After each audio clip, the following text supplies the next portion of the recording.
What happens to our mind and consciousness when we die? Have you studied physics? Do you know law of thermodynamics? Energy can never be destroyed nor can be created, right? You know that, right? Do you believe in it?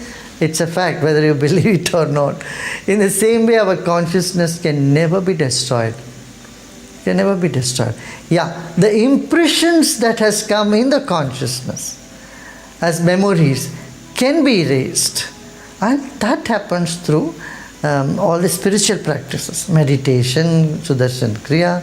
You see, mind goes completely blank, right? After you do the Kriya, you feel such stillness in the mind. So, these practices, all this would help you to get rid of the impressions in the consciousness. But consciousness stays and nothing can happen to it. Nothing whatsoever. Like, just take this one thing. Consciousness is like the space.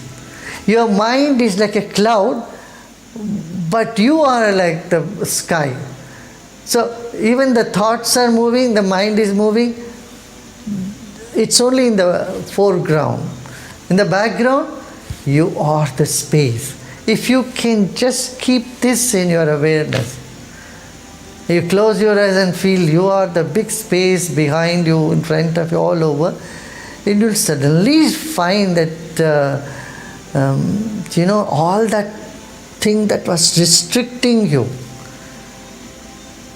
that your identity, that your body or your set of thoughts or ideas would simply vanish.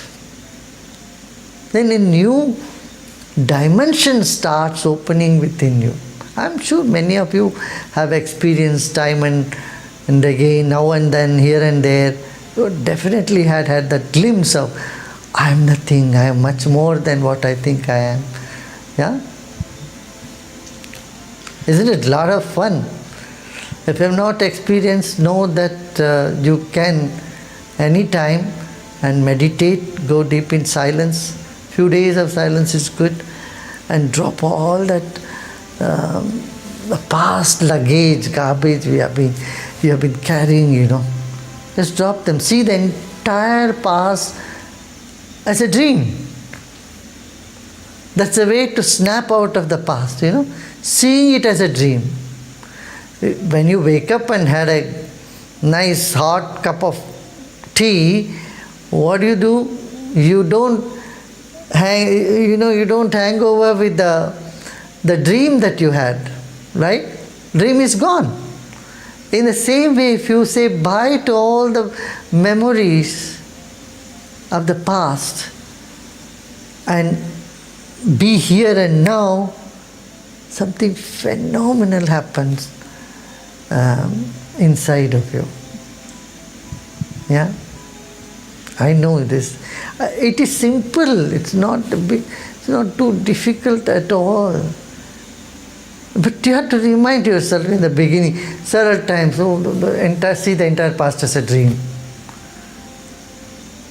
And know that the future could be a dream like that. And question the present, is it a dream? The days you are very happy, you always say that, am I dreaming or is this reality? Is this true? When you are very excited, when you are very happy, you question the reality of the present. You wonder whether it's a dream or it's reality, right? That's your true state.